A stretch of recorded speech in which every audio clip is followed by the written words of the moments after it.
Now we will have a tech demo focusing on transparency and authenticity online. I would like to introduce Mounir Ibrahim, Executive Vice President of Truepic, and Santiago, Lyon, Head of Advocacy and Education at the Adobe-led Content Authenticity Initiative, to present the case for content provenance.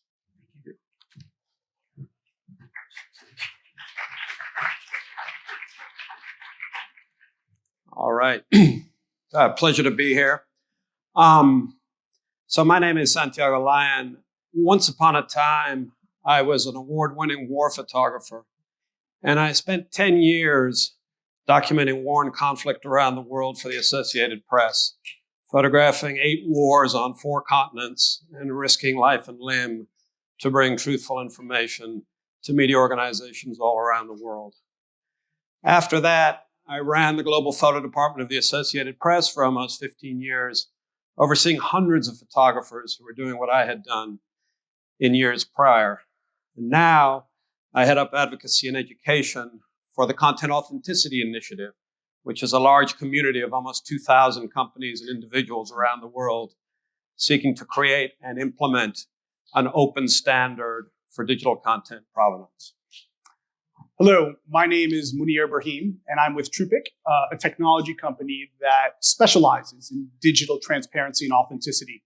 Prior to that, I was a foreign service officer with the U.S. Department of State, deployed in a variety of locations ranging from Damascus, Syria, to the UN Security Council.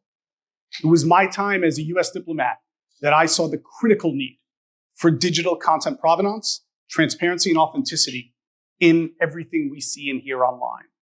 Thanks for learning a little bit more about content provenance with us today.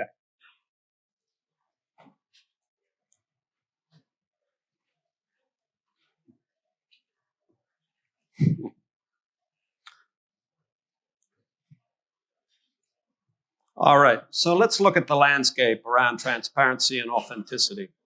We've identified 4 main pillars here: detection, policy, education, and provenance.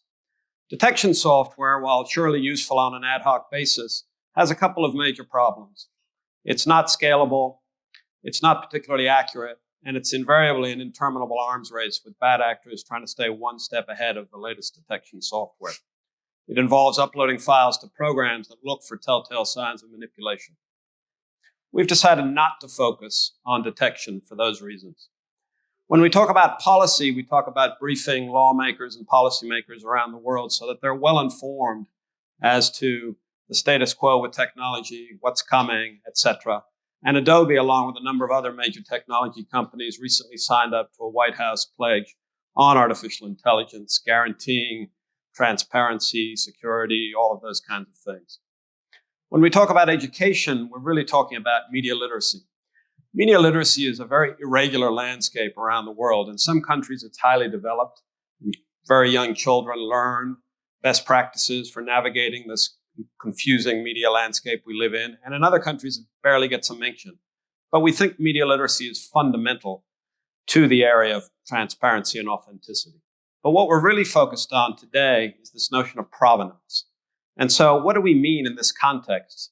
It's about establishing the basic trustworthy facts about the origins of digital files, where they came from and how they might have been changed along their journey, and ultimately sharing some or all of that information with the viewer so that they can get a better sense of what it is they're looking at. So it's really about proving what's real as opposed to detecting what's false.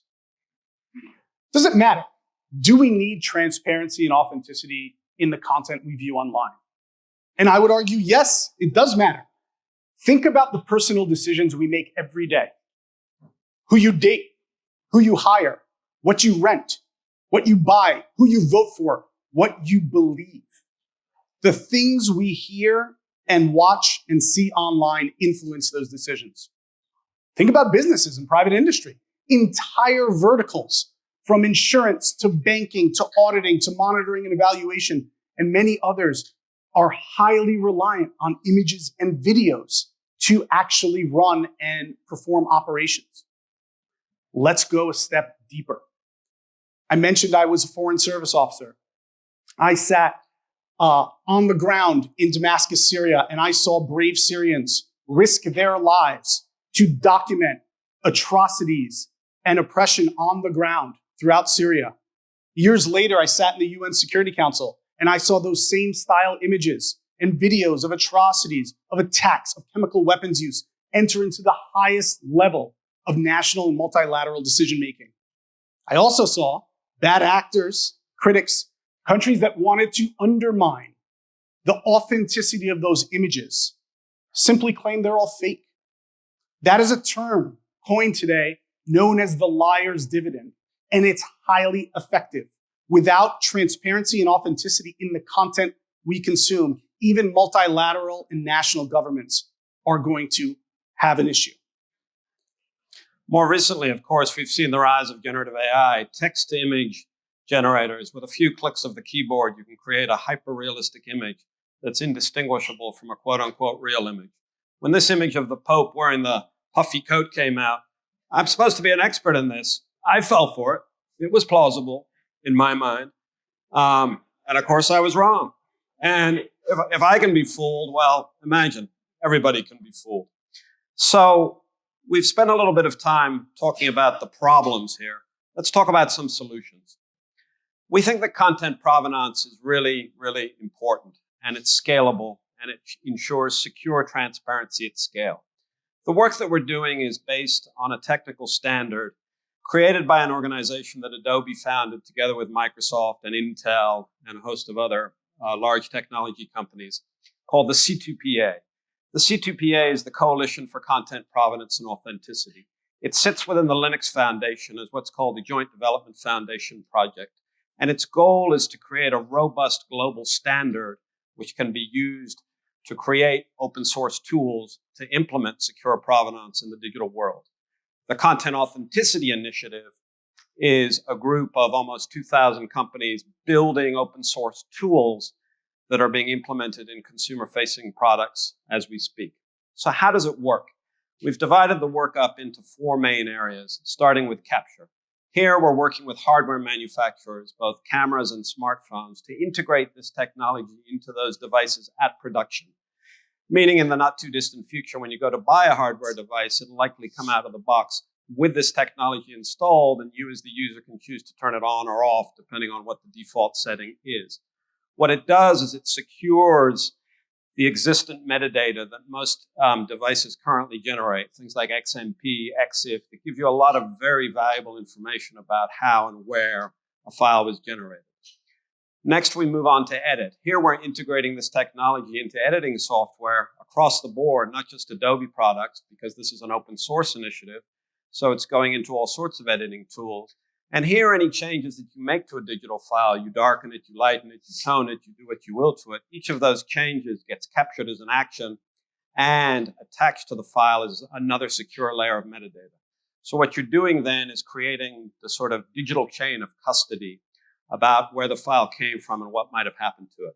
When we talk about publishing, we're working with publishers and CMS manufacturers to leave these secure layers of metadata intact with a view to displaying some or all of them to the viewer to build trust in the content so that the viewer has a better sense of what they're looking at. And we call these secure layers of metadata content credentials, and they're being implemented widely. Now we're going to take a look at a video that takes us through that journey. Let's take a provenance journey from capture to edit to display using secure technologies aligning to the C2PA open standard. We began our journey with Truepic's Lens SDK, a secure software to capture authentic images and videos. From the moment of creation, images are cryptographically sealed with the C2PA open standard, ensuring that provenance data is embedded into the file. The photographer is now using Truepic's camera to capture images of Lower Manhattan. The capture is similar to that of your native camera. The image is now dropped into a verification tool to show its original provenance, including its date, time, location, and source or capture mechanism. Now let's take that same authentic image captured with Truepic's camera and drop it into one of Adobe's products. In Photoshop, significant edits are made to the image using an AI tool which completely changes the original photograph. Before making those edits, edits, the content credentials function is turned on. This captures the changes made to the image and embeds them into the file using the C2PA open standard, ensuring that all edits are added to the existing manifest. Now, when the AI-edited image is dropped into the verification site, all edits are transparently marked and can clearly be seen using this slider. Additionally, all the original authentic capture information is visible.